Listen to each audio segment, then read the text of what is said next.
Hey, welcome back to Club Junkie's League What's in the Bag Week 13. I know I kind of skipped a week, but if you look back at the Inside the Ropes video we did last week, you'll see I had a What's in the Bag from when I went and played, which was different than the Week 11 one. But yeah, I've actually missed a couple weeks of League. I was traveling, and then we had 4th of July. I was on vacation that week, so didn't play last week, or at least didn't play my League. They still had it, which was kind of a bummer. I was hoping we'd skip it on the 3rd, but it didn't happen.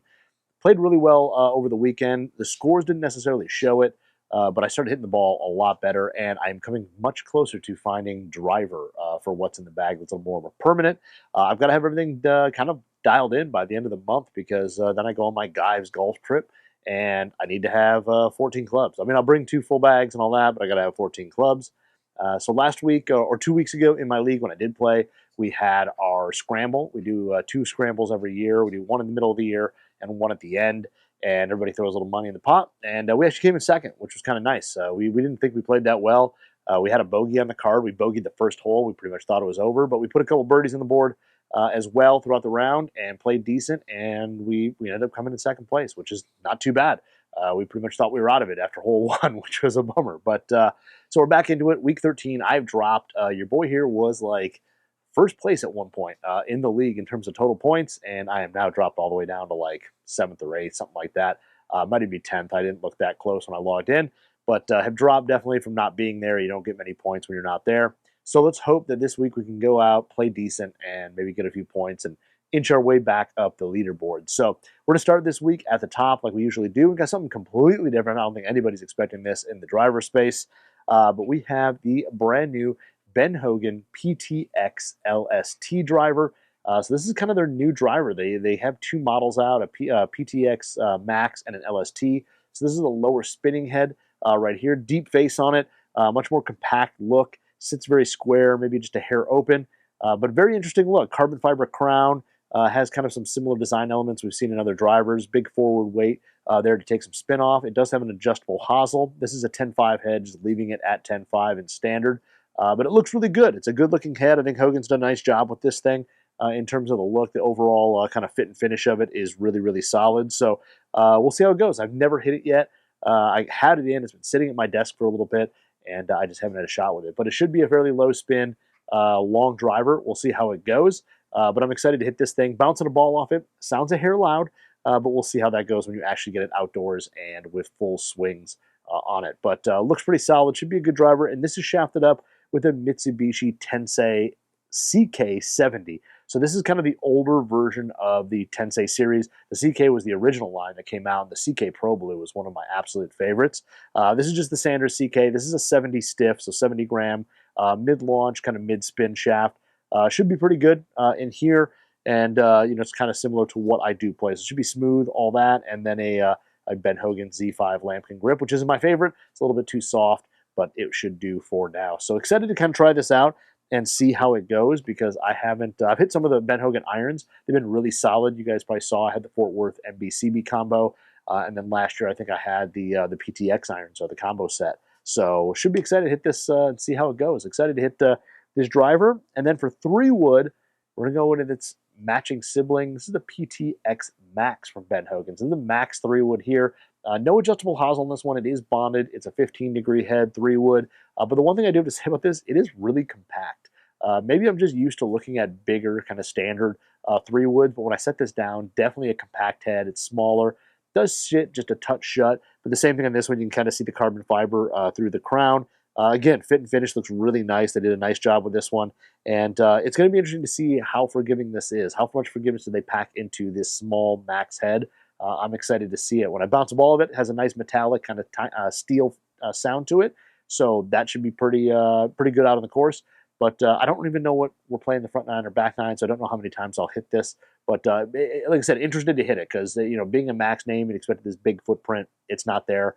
So we'll see how this thing plays. But it does have a forged steel face, so should be pretty fast and should be pretty long.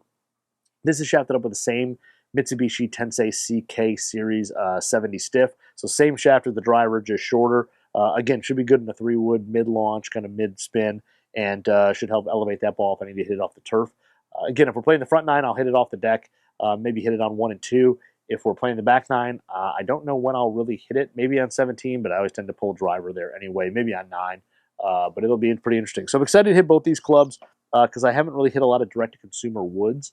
I've hit some of the irons and stuff, but none of the woods. So those two are going to be interesting to see. And then this one here for what is usually my 7-wood type spot. Again, we're going to change it up, go something a little different, and we are going to go the Srixon ZXI wood here. But this is a 5-wood. Now, this is a 5-wood, but I've turned it all the way up to 19.5 degrees. So they did the adjustable hosel on this one. And I tell you what, from address, it looks really good. It's kind of small, compact, matte crown on it, which looks really good. It looks really stealthy. When you set it up 1.5, it does shut the face a little bit. Not too bad, but you do see a little bit of that closed face on there. But I've heard nothing but great things about these woods. I've hit the drivers. I think they're phenomenal. They have great ball speed. I hit the previous generation of this last year, the Mark II, and it was actually really, really good. I was really surprised at how well that went. So excited to hit this 5-wood here. Again, turned all the way up. Hopefully it'll create a little bit of gap.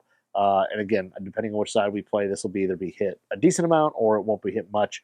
We'll see how that goes. But turned up 1.5 degrees, so 19.5 degree 5-wood. And this is shafted up with just the stock shaft, with a Fujikura Ventus Blue, or Ventus TR Blue 6 stiff. It's the kind of made for TR because it doesn't have the gold label on it, no velo core down near the tip. But should be still a mid-launch, kind of mid to low spin shaft on there. Fuji with these, they tend to make the similar profile, just unfortunately a little less expensive materials, but still should be overall a decent performance. And I know 60 grams in a 5/7 wood is pretty light, but honestly, I also don't really go by that number that much anymore. If it's a little lighter, it's fine. So that will go in the spot there. It'll probably be used mostly off the tee. If we play the front, I'll probably use it on 3. Even though the last time I had the previous version of this in the bag, we played 3 and I hit it through the fairway and I was kind of bummed. It ended up making double there. It was kind of brutal. So hopefully this one will be a little bit better. Now for the next part of the bag, we're moving to the irons, and the first iron is going to be a utility iron. And I'm really excited because it's a brand new one. It is one that you just saw launch. This is the brand new Ping IDI. So the IDI utility here, I think it's replacing the iCrossover. Unfortunately, no interchange or no adjustable hosel on this one this year, but the IDI does look really good in this new kind of satin chrome type look. Now, when I first saw the photos of this from the Golf 3X What's in the Bag photos, wasn't a big fan of it. I didn't really love what it looked like. Getting it in hand, much better. This is the 4-iron version here, which will replace the 4-iron, but it looks really good from address. Definitely a little bit cleaner and a little less chunky than the iCrossover. So we'll see how this goes. It's forged as well, so it should offer a much better feel, probably better sound than the iCrossover did. I just don't know if it'll launch as high. So we'll see how this one goes. Also, the sole design is a little bit kind of V-shaped. There's a little bit trailing edge relief there. So even though it's a wide sole, it should get through the turf fairly quickly. I'm pretty excited to hit this. It's just a black dot standard, but I'm pretty excited. This is going to be a cool one to hit, and I've been looking forward to it since we kind of saw the photos. Now this is shafted up with the Ping Tour 2.0 Chrome. It's just an 85 stiff. I've hit this in the iCrossover before. I've hit it in hybrids. I've got a bunch of Ping Tour 2.0 Chromes, and it's a solid shaft. It's probably one of the better stock made for shafts that are out there. From what we understand, it's made by UST. It's an old Elements chrome, Elements shaft, but nobody kind of confirms or denies that. So, but a really solid, really consistent, and really stable shaft. So this one will go in the place of 4-iron there. And then the iron set is going to be something brand new as well, something just released out, and it is going to be the brand new Callaway Apex AI 150s. So this is the new 150 version. The 200 Apex has been out for a little bit, the 2 and the 300, but this is the 150, which is the new one. It kind of replaces the Apex Pro, so much smaller, less offset, thinner top line. I'm going to be honest, this is probably what the Apex Pro should have been in the previous generation. So I think they're getting it right this time. It's definitely much better look, much more compact.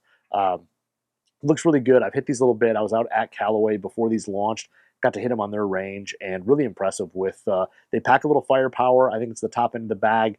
I think it's 4 through 6 iron, 4 through 7 iron has a fast carpenter steel face, and then the rest of them have a kind of a little bit toned down stainless steel face on them. They are hollow body, have some internal weighting, all that, but these things are really good. I was hitting them in the range, super impressed with how they flew. Right when I got them out, the first couple shots, I was just amazed that they were going basically, almost as far as the AI 200s and stuff that I was hitting out there as well. So Definitely got a little firepower to these, but they look really good.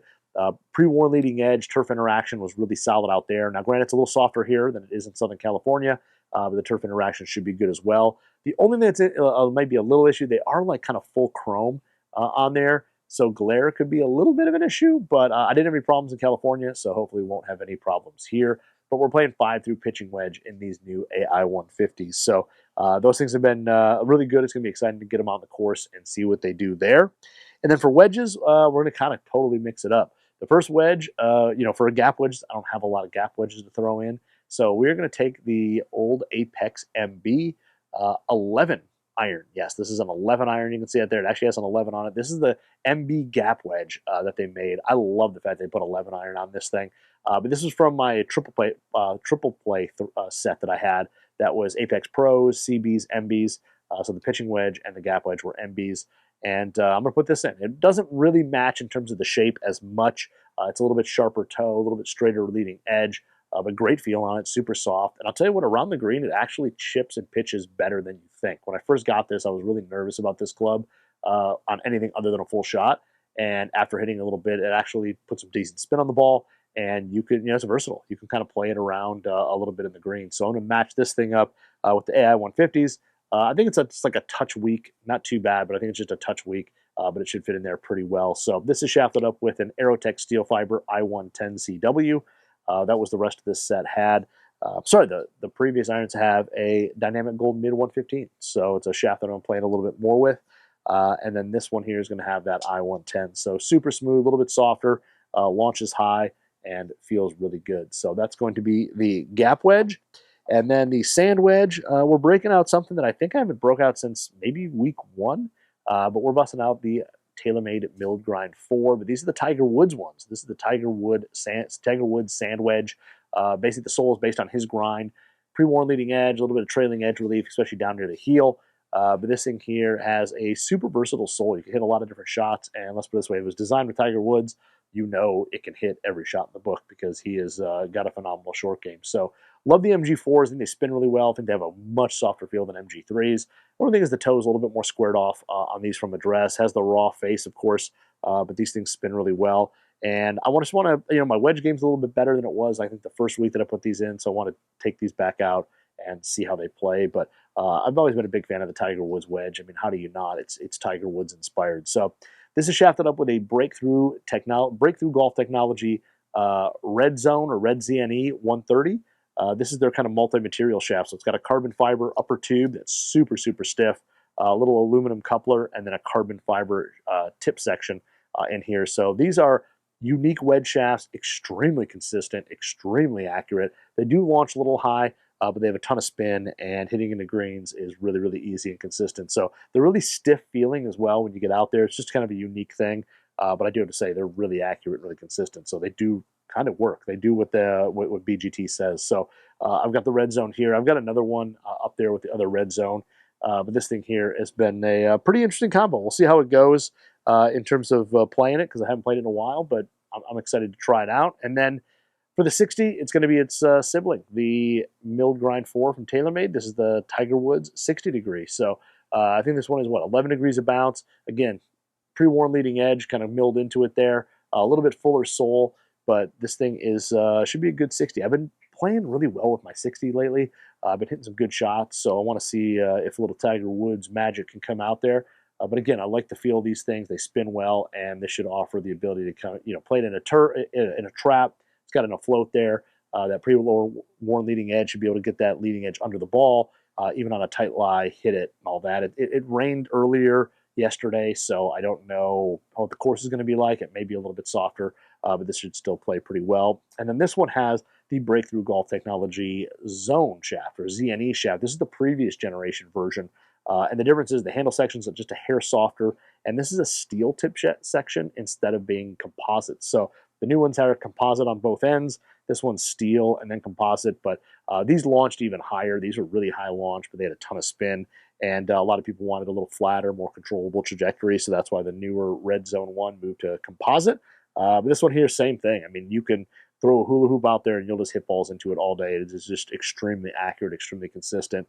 And while I don't hit a lot of full shots with my 60 degree, I figured I'd throw it in here and have a super accurate wedge. So these two wedges will be in there, and we'll see how they go. And then for putter, I'm breaking out last year's, or most of last year's gamer. So this is my gamer kind of second half of last year. This is the TaylorMade Spider Tour Proto, or Tour X Proto. So as you can see on the bottom there, it's a Spider Tour X with a plumber's neck. It's got the plumber's neck in it, true path alignment, all that. But the one thing that is quite different on it is you'll notice that the face has no insert. This is just a milled steel face. There's no true roll insert, anything like that. This one here was kind of based off, and also the two movable weights are pushed more forward. They're not all the way back. They're pushed a little bit more forward. And this is the head they kind of designed for Scheffler when he was moving into the Spider. And when he first got out of the Cameron into this, they made him a couple of these. And I guess the CG is pushed a little bit more forward, so it kind of plays more like a blade through the stroke. It doesn't feel quite as stable as a true Spider. And then it gave him that similar feel he had with his Cameron. So this is a cool one. They did a limited edition, and then they brought it back out because a lot of people demanded it. And I think they brought it out with a slant neck as well. To have two different options. But this thing's pretty cool. It's got a really solid feel. For being multi-piece, kind of bolted together, being a Spider, it's actually got a pretty solid feel off the face. The true path alignment is actually really easy to use. And yeah, this was my gamer for a bit. I like this thing a lot. I made a lot of putts with it. Now it's shafted up with an LA Golf P-Series 135 in white. This thing's all graphite. Super stiff. It's probably the second stiffest putter shaft that I've messed with. I think only the Fujikura MC116 and Extra Firm feels stiffer than this, but a good stiff feel to it. It also softens up the putter just a touch. Takes a little bit of vibration out of it, but again, I like that stiff feel of these aftermarket putter shafts. Just feels good. You kind of know where that head is the whole time, or throughout the entire stroke. But we'll see if this guy has any magic with it. It got kicked out of the bag at the end of last year. But we'll see if it has any magic in it going forward. And then the grip on this is the Super Stroke Pistol 1.0. This was the one they did for St. Patrick's Day last year. So has kind of green beer, a little Guinness, or what looks like Guinness, a leprechaun on there. But that was one they did. I like the Pistol 1.0. The size of it is really good. It just fits in my hands really well. So that is the putter. And yeah, that is the what's in the bag for week 13 of Men's League. So hopefully we play well. I will come back next week, let you know how things went. We'll get back into the swing of things. And yeah, hopefully, fingers crossed, we can win, have a few points, and move closer up the leaderboard on the old league standings.